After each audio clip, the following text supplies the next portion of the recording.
today. In a moment, we'll hear from Channel 11 Sports Director John Fedko. Right now, let's go live to the home of Jerry Dulac of the Pittsburgh Post-Gazette, who was on this program earlier this week, predicting nothing specific, but that something else was in the works, but you didn't know what, Jerry. You know, John, you're right. We were saying last night that, I thought that this thing wasn't done being played out, and something else was going to happen, and then this today. And I am surprised on one hand, and when you take a step back and look at the thing logically and from a business point of view, which is what the Rooneys did, John, I'm not surprised, but I know it shocked a lot of people, and I've been talking to some of the players and trying to get some people around the league, and a lot of people are surprised by what happened today. Well, I am shocked and amazed, and I have to eat some crow because I predicted they would do absolutely nothing, once again proving how much I know. But having said that, can you show us any of what the players have told you? I know we'll read about it in the Post-Gazette tomorrow, but can you give us a hint? Well, I think basically, John, their reaction is one of some of the players that a lot of other people are sharing right now, which is they're surprised as well. Nolan Harrison, who is a defensive end and is a big Cow supporter, he was in Chicago. He was on his cell phone, and he was visiting taking his newborn daughter to meet her grandmother for the first time. And he also that happened, and it said that he never dreamed that the alleged feud between Hart and Delano was more than just read in the newspapers and what he would hear on TV. He said, I thought that was stuff that you guys wrote about, and there were the Rooneys today, John, at the press conference acknowledged the tension between the two and said it was an environment that they couldn't work with, and it became intolerable for all parties, including Bill Cowher, John, who went into the meeting and pretty much pulled a power play and said it's me or him. And when you look at it, hey, John, this is a coach who has been in the playoffs 6 straight years when he first started. He's a very successful coach. When you look at the candidates out there to be head coaches, Bill Cowher is at the top of that list by far. And don't forget the fact, too, that he still is owed $6 million, $2 million each year for the next 3 years. That helps in the decision, too. Jerry, let me ask you one more question, because I told you I wouldn't keep you long, because I know you're in the middle of writing a couple of stories for tomorrow morning's editions. But Dan Rooney also said in today's news conference that he's known Tom Donahoe since high school. There's no question about it. So how did Bill Cowher win the power play if they're so tight for so long? John, that's what's baffling to a lot of people. But again, it goes back to what I said. It was purely a business decision. But I can tell you one thing. I guarantee you Dan Rooney's having a hard time sleeping tonight, because this is a decision he would not want to make. He has known Tom Donahoe. Tom Donahoe is a first-rate person, and now they had to axe this guy and keep Bill Cowher, and because they're looking at it from a business point of view. It's easier to find a personnel guy than it is to find a quality head coach, particularly one who's been in the playoffs 6 straight years. When he first started, as I mentioned, 3 AFC title games in 4 years. That's why it was such a tough decision, and that's why it shocked some people who never thought he would fire Tom Donahoe. But I might remind you, this is the same person who once fired his brother. Indeed. Okay, well, that's an excellent point. Jerry Dulac, thanks so much for coming on the show. We'll look for you in future episodes of Night Talk. John, I'm sorry I couldn't be there in person, but glad to join you. That's all right. Let's take a break, and let's find out what Channel 11 Sports Director John Fedko thinks about all of this when Night Talk continues in a moment. Oh, wait a minute. Dick, the director, is telling me we can't take a break right now.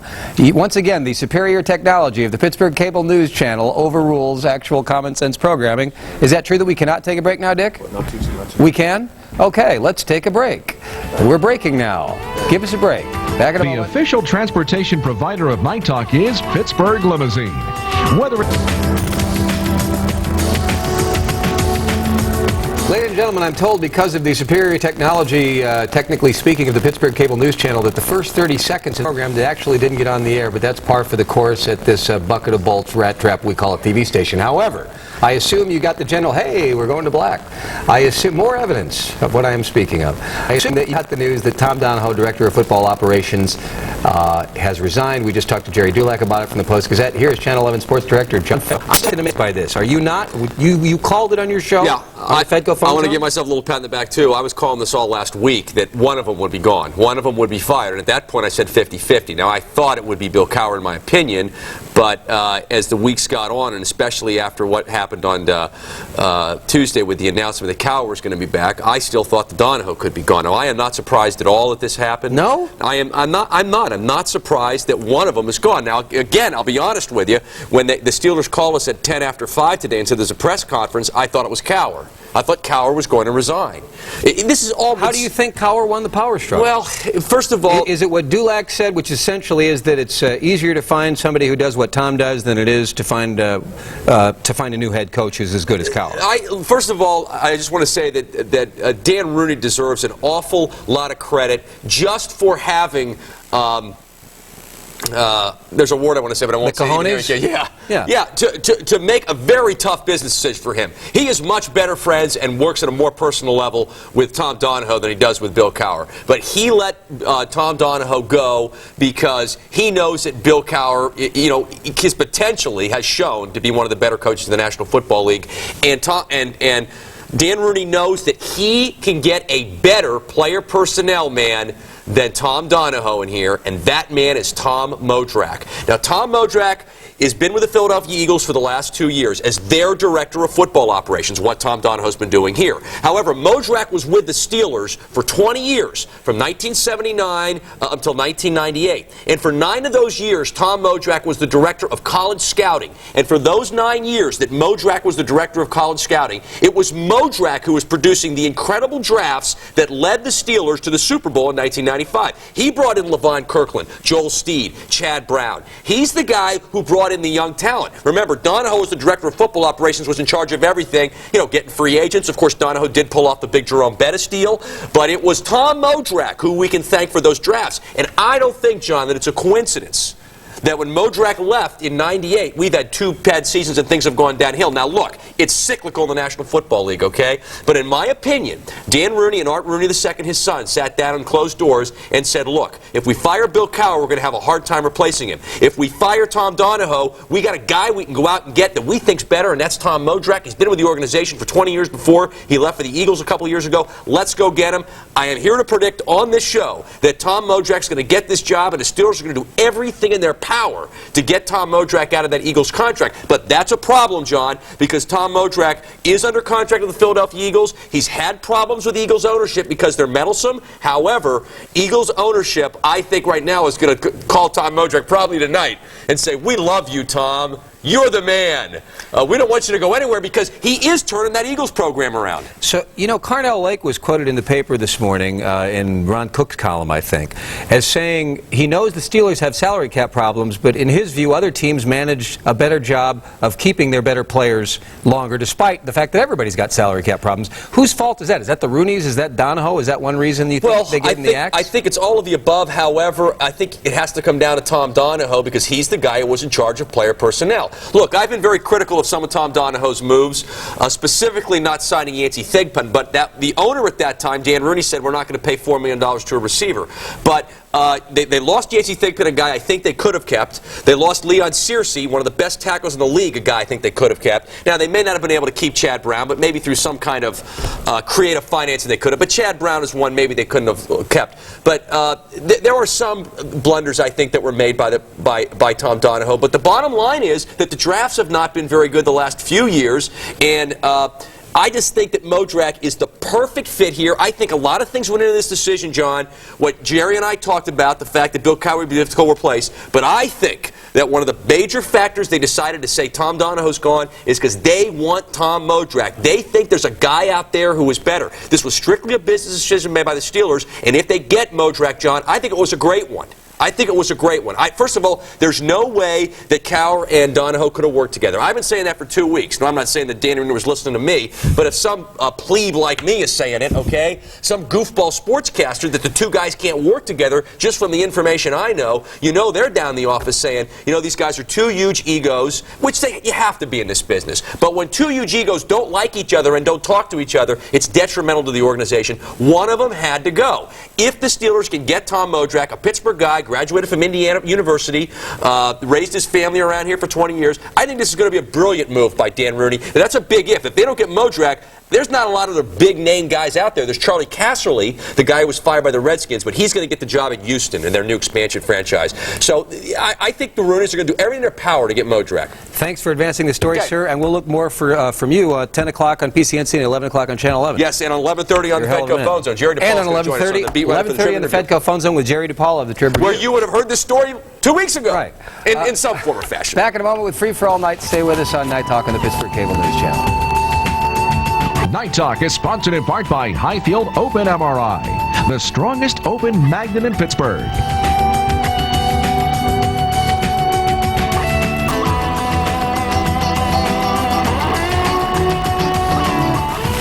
Back on Night Talk with our all-star free-for-all panel, State Senator, Congressional wannabe Melissa Hart, political analyst extraordinaire Jon Delano, and amazing WPTT talk show host 12 to 3 every day, Lynn Cullen. My heavens, yeah.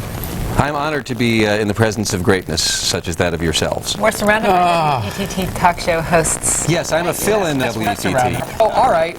None of you guys may know anything about sports, or maybe you do, but you may still have it. I know that Lynn actually does know a little bit something about sports. Well, you're a Packer fan. I mean. What are you trying to do? Supposed to say that? All right. Not in this town. Well, I'm from Green Bay, so I grew up on football. I'm a Packer fan, and I'm a Steeler fan. So how about this Donahoe thing? It's pretty wild, pretty wacky. I know one of them had to go, obviously. I was shocked because I thought the Rooneys were too much of just plain crotchety old fuddy-duddies who were set in their ways and just walking around, well, I guess it didn't work this year, it'll work next year.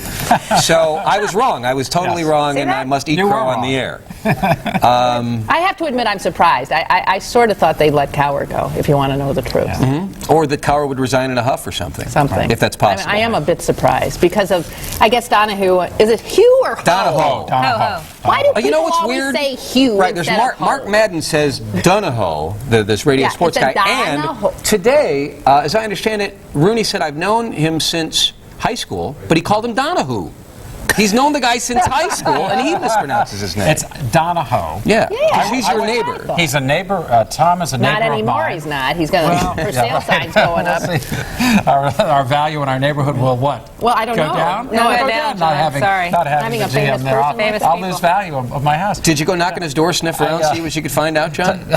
No, I haven't done that yet. I really haven't. Tom Donahoe is the nicest guy. He and his family, I know his parents, I know his younger brother and I went to school together. His younger brother, you know. And really a very, just a wonderful fella, very down to earth. I think that's what you said that, John Fed. He's been on the show several times, Donahoe. His wife was actually, I'm told, a viewer of the show of Semi-Free. His wife gave me a tie. His wife took pity on my horrible wardrobe early on and gave me a tie. So I'm really going to miss him, because when you get free stuff from people. Well, he, as I say, he's the nicest fellow around. But this is a business judgment, and this team belongs to the Rooneys. And in my view, Art and Dan Rooney have every right to make business decisions, and that's what they did. They made I think, a very straightforward business decision that these two people can't work together, and so they're going to go with one and not the other. And Melissa, you don't care one way or the other. Nope. An honest politician, ladies and gentlemen. Well, wait a minute. She's running for office. I understand. I do care. She offends no one. No, I do care. I just want the She to do offends well. plenty of people. We're going to get to defending the Tribune Review. Well, I always thought that Tom Donahoe was better looking than Bill Cowher. There's a basis to pick our general managers. And now we don't get to see us. We never saw him much anyway. Right. He sort of had a low profile. But, and yet you don't hear any rumors about Donahoe like you used to about the coach. Oh, geez. Here we go. It took all of about 3 minutes. Remember we were talking about rumors, that's Let me move on to one more sports thing, and in fact a couple of more sports things, but one more before we have to take the next break. I would like to you guys to look at a piece of videotape. Oh, no. Here is the coach of the Pittsburgh Penguins, Herbie Brooks. Last night, after playing the Colorado Avalanche in Denver, Matthew Barnaby, who's the big enforcer of the Penguins, and by the way, I know nothing about hockey, but that much I've learned. He was hurt, this Penguin player, because he got a bad cross-check to his head. And by some guy named Alexei Garasov. Damn foreigners are screwing up everything. So the Avalanche announcer John Kelly says of Matthew Barnaby, the Penguins player, he has a propensity to exaggerate injuries, acted like he was dogging it. So Coach Brooks confronted the announcer later in the stadium hallway. Let's take a look at the initial call by the announcer and then the confrontation. Barnaby in the past has been known to embellish injuries, potential injuries. I'm not sure if this is real or not. Hey, did you make the call on Barnaby? What's that? When you say he has a tendency to embellish when he's down on the ice? Was that your call? Was that your call? Was that your call? Was that your call? Was that your call? Hey. You say he has a tendency to embellish? Hey, You almost tore his head off. He could have killed him. I can't believe that. that's my opinion. That's your opinion. It's a horse opinion. You understand? Get your out of here. You're not going to kick me out of here. I'll kick your right all over the place. All right? Oh, great. It's more, you know, I just love the That's way hockey. They push civility each in other. America. They sort I of push love each other around. That's the way it is. God Well, he's almighty. standing up for his player. You would expect that. I think it's a bunch of... The guy is 12 years old. I think all these coaches and all the professional leagues need to grow up and stop being macho morons, and they don't realize that even if people in the press are obnoxious idiots, they still have a right to say that. I don't mind him calling him on what he thought was a stupid thing to say, but to use all this macho crap and threatening to beat the... Hey, did you call? Hey, did you call? Checking him in the hallway? Right. Are we in high school now, or have we grown up and gotten actual jobs and we have to have a It's so depressing. code of conduct? And you know what? I'm sorry, but he sounds like this too. He. Did you say he? Did you say? Yeah, Brooks. Where's he from originally? Well, I think he's from Minnesota. Oh, no. Yeah. Oh, it's doubly obnoxious because not only are you doing it, but you got that nasality that makes it really particularly revolting. Are their noses always clogged from colds up there? You know, I don't know where it comes Ice. from. My It's ice. brain- It freezes You know, up the there. nasal passage is free. Have you ever really been in like below zero weather? It does. Everything freezes up there. It hurts to breathe. And then you get So he spends too much time on the ice. This is the reason. I think might be. I don't know what it is, but I'm so sick and tired of really. Everybody's like the people in A Simple Plan, huh? Yeah, that's right. All right, what's your next sports? But, you know, when did life become the Jerry Springer show? I still don't understand why the coach has the right to verbally and physically assault a reporter right there. Is he going to get some psychological training for this? Right. There we go. All right, well, let's Open the door. segue into the John Rocker topic, Oh, no. and then we It's will on his talk list. politics with these guys since that's what they really know about. In a moment on Night Talk of the Pittsburgh Cable News Channel.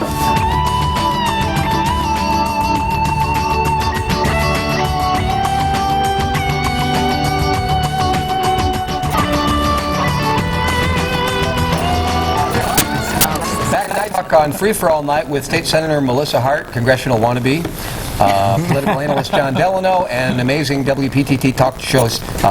So, Johnny Rocker, I guess you're all sick of talking about that. He made all the racist, homophobe remarks and the remarks against pregnant women whom he termed unwed mothers. And let's see, he called one of his players, a member of a minority group, one of his fellow players, a fat monkey, and blah, blah, blah, blah, blah. So now they've ordered psychological testing for him. I wish they'd just either fire his butt or suspend him for a couple of months. Because why do you have to psychoanalyze an idiot racist? Well, it's actually a dangerous kind of a precedent in suggesting that because somebody holds, the wrong kind of political views, then there must be something sort of psychologically wrong with them. This makes you remember how we used to look with, horror at the former Soviet Union. Whenever somebody there didn't, toe the proper politically correct line, what did they do with them? They put them in a mental institution. In Siberia. This is very much like that. Well, it is and it isn't. I mean, first of all, I think psychological training or evaluation is nuts in and of itself. I think it was just an easy excuse for them not to do anything. Exactly. Right. Now, if you're going to be, it seems to me, this isn't really an issue of free speech, because if you're going to be participating in professional baseball has the right to impose its own standards on its players, its coaches, and everybody. And if one of those standards is that you are not going to be racist, at least not outwardly racist, then Not in public, anyway. Then they can impose that standard, and they can, it seems to me, impose discipline when a racist statement is made. Yeah, but he has a good fastball. Come on. Sanction him or fine him. That's why they're doing this easy out. I agree. That's so why the easy out. Well, why don't they fine him then, or sanction him, or say you're a jerk? We're gonna sanction you. But what this does is it really gives a really much more negative stigma to mental health problems. When somebody who could have a mental health problem would no more run out and call people a racist than anybody who's sitting here who may or may not have a mental health problem. I think. And in fact, it's Rocker is giving people with mental health problems a bad name. He is. It's true, and it trivializes the real social problem of racism and all these other and prejudice. I don't know. A lot of what he said was not necessarily racist. It's just hateful and stupid and. He's an ignoramus. Since when is that against the law? Now you're right. If it holds that, if it destroys morale on the team and that kind of thing, then the team maybe can decide that he's sure. No I mean, they have, longer as an a good organization, member of it. as a company, as a business, they have a right to impose a It's not a standard. medical issue, and it's not a psychological. Yeah, it should be one. But they won't. They won't even give him a slap on the wrist, will they? Because he's coming out now and he's pretending to be repentant and contrite. And by the way, the guest commentator John Rocker at the end of the program. Oh, stay tuned. So, do you guys? I actually do think they had to do something. Sanction him, fine him. Yes. And they're never going to fire him. If they started fining and sanctioning every ignoramus, every bigot, every racist that's in Major League Sports, there'd be nobody there. I agree, but just the ones who say things publicly. Well, then, so it's only a sin if you're stupid enough to say it with the reporter around or a camera rolling. It's a good start. But I think they end up acting as if they don't care that he made those remarks and they don't care about the issues involved. Right, because little kids look to those people as heroes. That's just a reality of American life. So I think it's the responsibility of Major League anything to say, there's a certain standard of behavior that we require, and if you don't present that standard, then there's a problem for you. So let's say they let him go. If they let him go, the Pirates could use him. I'm serious. I'm serious. They couldn't afford him based on his talent, not his mouth. I am talking about his talent. Right. So, what would you, as a Pirate fan, assuming that we all want the Pirates to win, would you support picking? I wouldn't want him. I definitely wouldn't want him. I just don't want an idiot around like that. We have enough idiots in this town. How old is this guy? One more. 25, is it? 25, 26. Yeah, mid-20s. He's a kid who doesn't know anything and has never been anything, but, We'll take him, we'll teach him. Yeah. Well, so you've taught a few rednecks a few things over the years, Melissa? Sure, why not? She works with him in Harrisburg, All right, let's talk about Melissa's record in Harrisburg, shall we? Let's talk about the felons in Harrisburg. Yes, you know what? I want to get to that in a minute. People under suspicion. I do want to get to that, and in fact, that's an excellent topic. But this was a lance in today's Pittsburgh Tribune Review, a criticism of Senator Hart. The 40th District Republican announced she'll seek the GOP nomination for the 4th congressional district seat being vacated by Ron Klink. You're reading this as if you haven't seen it yet. Oh man! Oh, cool! This is cool. Hey, you're getting news on the McIntyre. Who's seeking the Democratic nomination for the U.S. Senate? We wish Ms. Hart well, but she needs a little hypocrisy reduction training. They're going to send you to John Rocker's psychologist. While she keeps touting her role in getting government off our backs, she conveniently forgets about her role in keeping government in our pockets, the 1997 stadiums, tax referendum, and Plan B. So what do you think of them apples, Missy? I think that that's a misrepresentation of what went on there. Do you? Well, they did stick their fingers in our pockets. Ms. Hart's role in Plan A. Wait a minute. Is this the Bob Dole approach? You refer to yourself in the third person? No, actually, what I did during the referendum was make sure it was a referendum. I mean, there are people out there who wanted us to just simply raise the tax. Weren't you for Plan A? I was for Plan A. Plan A was a referendum, all right. Yeah. Which was a referendum. And that was back when you were dating Kevin McClatchy. I was never. No? That's what everybody said. But the point is, anyway, that they need to open their minds a little bit and look at the big picture, the whole story. I thought you were in like Flynn with Dickie Cougar Mellencamp and the gang. What are they doing? Well, this is prelude to their endorsing her later in the year. Of course. I mean, we're going to slap you around a little bit at the start of the campaign, and then, you're going to get the endorsement. As sure as you and I and Lynn are sitting here, I think so you will be endorsed by the Tribune Review. Predictions. I predicted right here and now. But this is going to be an issue. in the campaign against you. At least if Matt Mangino, well, if Matt Mangino, the Lawrence County District Attorney, wins the Democratic nomination, he opposes Plan A and B. He opposes using tax dollars for stadiums, and he's going to wrap it around your, you know what?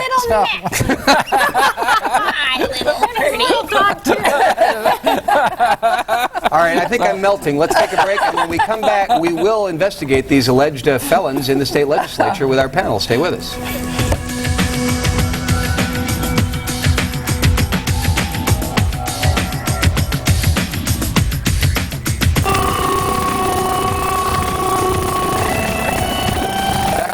Senator Melissa Hart, Jon Delano, and Lynn Cullen. So Frank Serafini, as you all know, apparently was convicted of perjury, and apparently there's a portion of the state constitution which says if you are a state representative and you are convicted of a felony, you must be immediately expelled. Yet, the House Republican leadership has not seen fit to throw him out. Nobody will throw him out.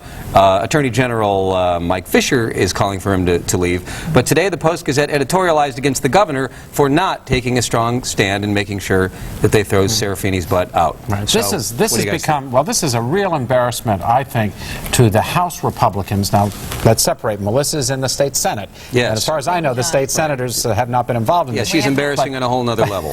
But the Republican State House leadership and the rank and file, too, because they're the ones who voted against efforts to expel Frank Serafini, are really not only violating the Constitution, but they're standing up for a proposition that makes no sense, which is that convicted felons should stay in the State House. There's only one Democrat from this area who supports that proposition. Now, who would that be? And voted for the same resolution that our Republican neighbors voted for, and that was State Representative Frank Gigliotti, who also believes that if you are a convicted felon, you should stay in the House of Representatives. That guy's got cojones for running again, I think. Yeah. Big, huge breast. Well, big, giant. He's innocent.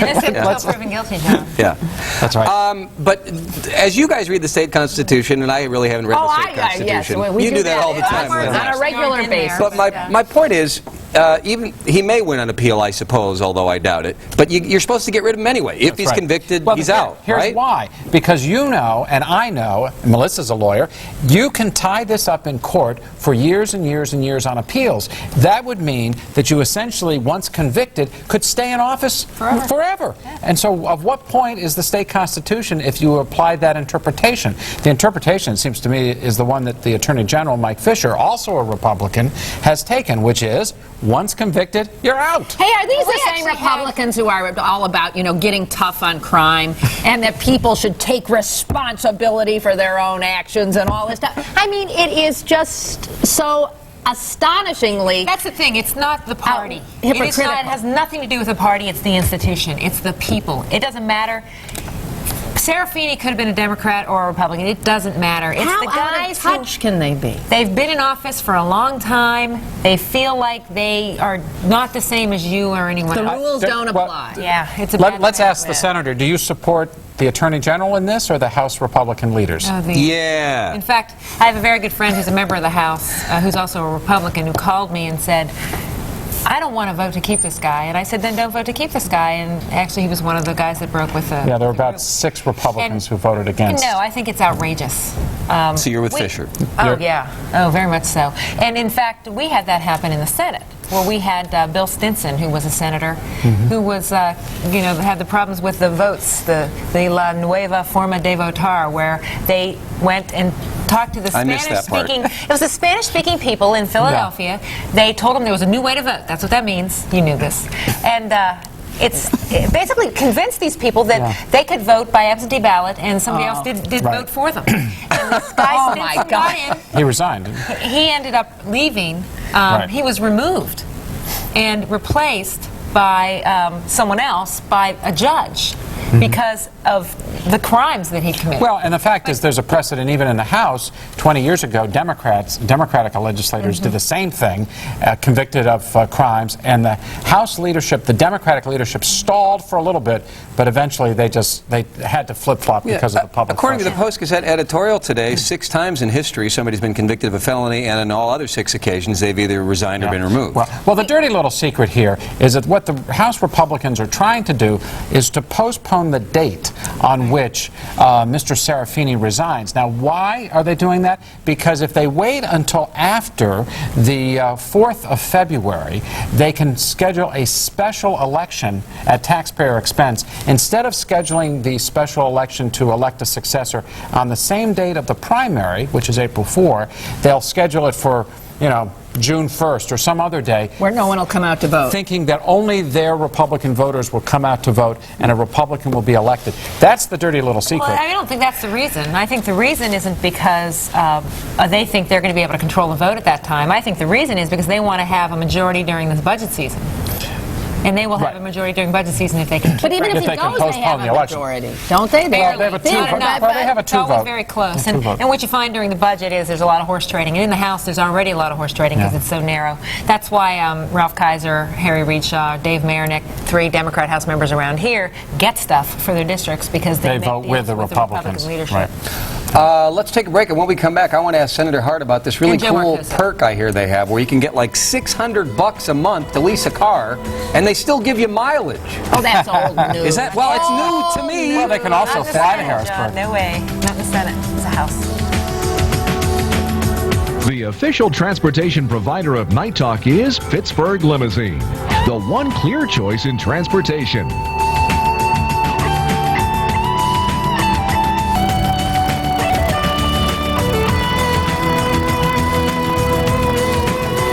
Night Talk, it's free for all night with Melissa Hart, Jon Delano, and Lynn Cullen.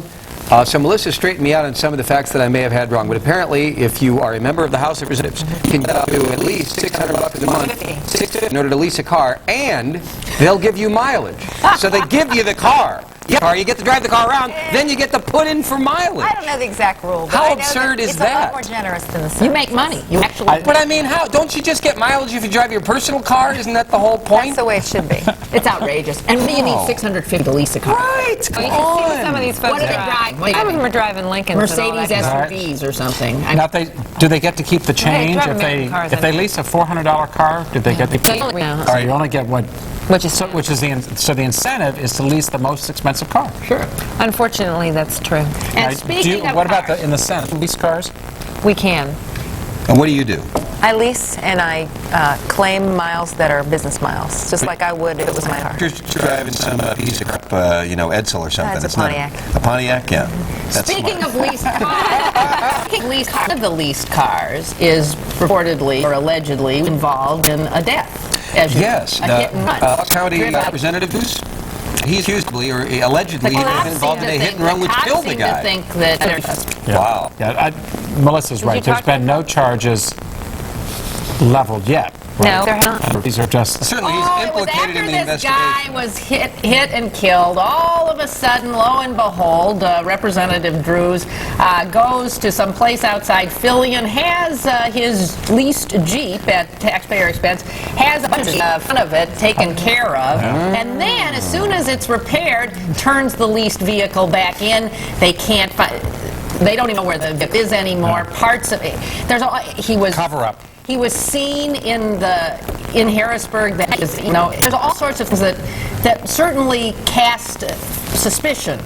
But of course, the facts that are in the newspaper article that all of us saw was, of course, someone trying to put the story together as well as they could as well. I mean, I know this guy, and I'll tell you what, if someone asked me who would be that actor in Harrisburg, I would not convict him.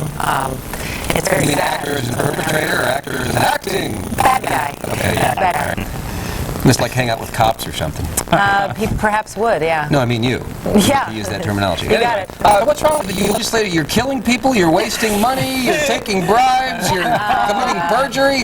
What is wrong with the state though, man? You don't wake up the electorate to vote for the right people. This is why Melissa Hart is from Harrisburg to Washington.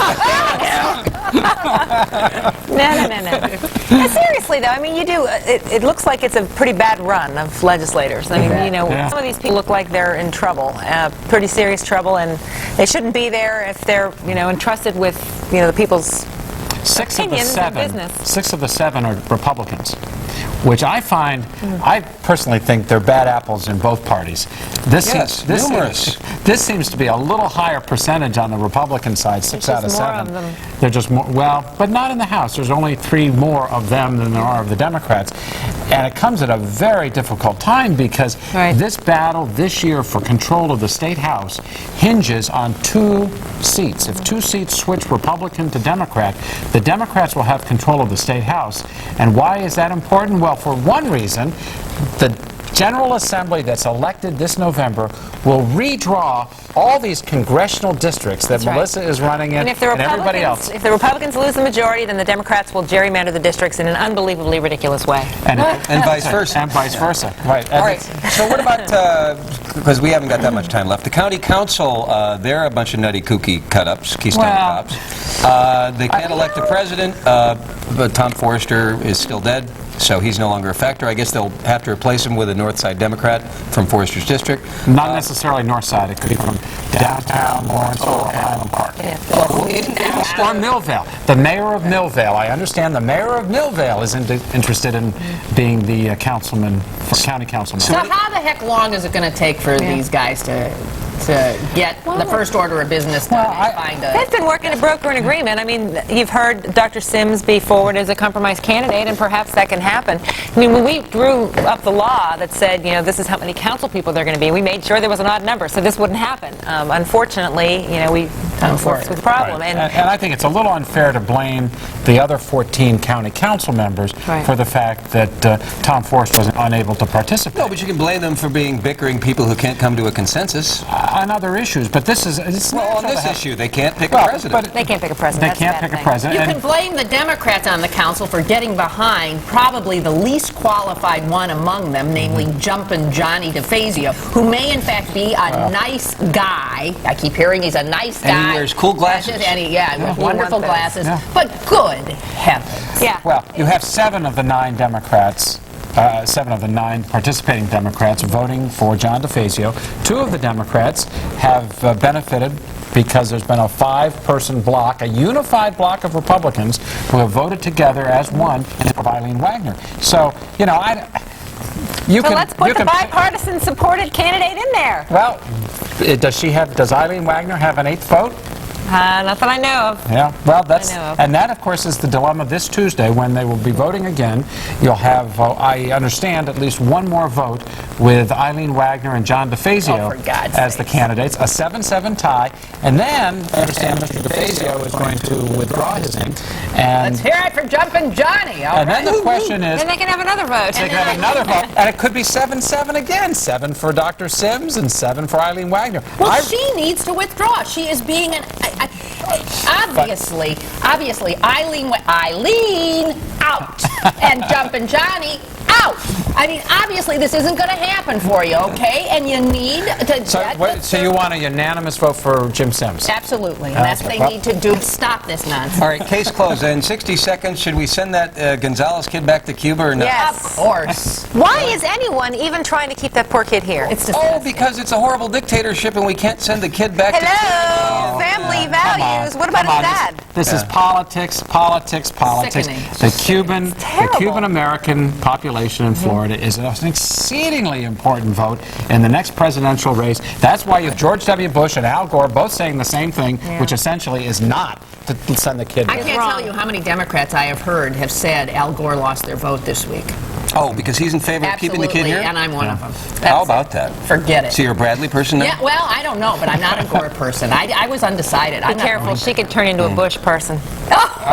No, Bush is the same as Gore on this issue. Turn into a McCain person before I turn into a Democrat. There we go. I could see that. Well, they used to say Clinton was a Bush person, but that was a whole other thing. Do you have an opinion on that one? You know what? Yeah, I'm going to side with you guys to wrap it up. All you guys, Melissa, Lynn, and John, thank you so much for coming on the program tonight.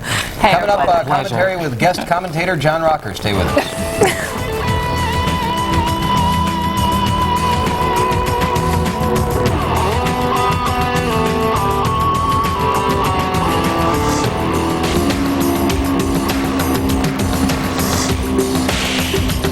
Tonight's commentary, and now a thoughtful word or two from one of the more profound spokesmen for today's younger generation, Atlanta Braves relief pitcher John Rocker.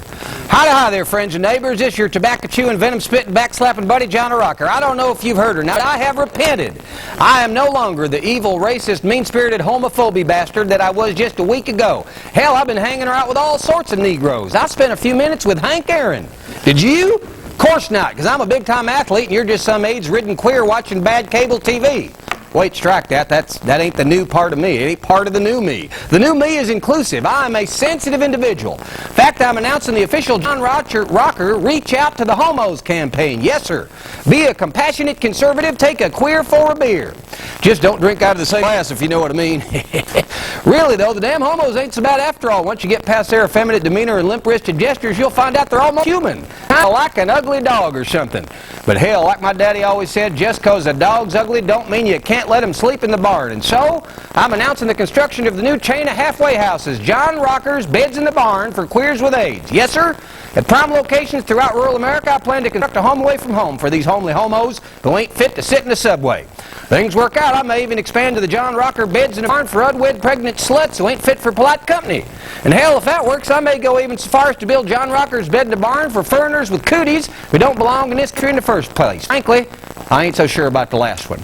But queers and sluts who don't know when to keep their barn doors closed indeed welcome in barns anytime. Negroes too, even the fat ones. Of course, you know when I was quoted as calling my teammate a big fat monkey, it was not a Negro at all. Hell, he's thick. So you can't nail me on that one, no sir. I have been practicing saying things that are part of the new me so I can continue tolerance for weirdo freakos of all race, creeds, and colors. For example, Hillary Clinton, she's my kind of gal. Now see, I couldn't say that when I thought lesbos was losers, not to infer that, well hell, never mind, I'm in enough trouble as it is. So join me in my new tolerance movement. You're about to sit on a queer and you're queuing up a big hawker. Just swallow your pride and lie through your teeth like the new John Rocker. Thank you and good night. That's commentary, ladies and gentlemen. David Johnson is joining us momentarily with the 10 o'clock news. Yes, I am. I'm waiting for the shot. I can't possibly follow that, so I'll just sit and smile. What about that Tommy Donahoe stuff? That was big, and we've got that coming right up. Major news. He lost the war to do with that. I'm shocked. I'm just shocked. I mean, I'm sad because apparently we won't have Tom Donahoe to come on the show anymore. And he made several appearances. And he was a funny as acre kind of guy. I had him show once. Donahoe was on half a dozen times. Now I'm screwed. Thus is your lot in life with trying to book guests from the Steelers. Stay tuned for David and Johnny Fedko with the big update on the Donahoe thing. Oh, we have a little bit of time. We have more time, John. So let's, why don't we expand it, and John Fedko, you got any exciting new things coming up here? No, we're just going to talk about the big happenings over at Three Rivers Stadium tonight. Obviously, the Tom Donahoe did lose the power struggle, and that's exactly what it was. In fact, Dan Rooney went out of his way to make sure all of us knew that Bill Cowher offered his resignation, so it came down to simply which resignation were they going to accept, and they decided to accept Tom Donahoe's. Bill Cowher now stays. But the big part of this story also is that Bill Cowher gets no more power. A lot of people thought that Bill Cowher wanted to get Tom Donahoe's job and become the director of football operations and the Steelers head coach. Well, he's still going to only remain as coach, and the Steelers will go after a new director of football operations. As I told you on your show, John, I think it's going to be Tom Modrak. Hell, you don't even need to watch the damn news now. But watch anyway, won't you? I just filled the time for you. I'll see you Monday with Chris Conrad. No, I don't.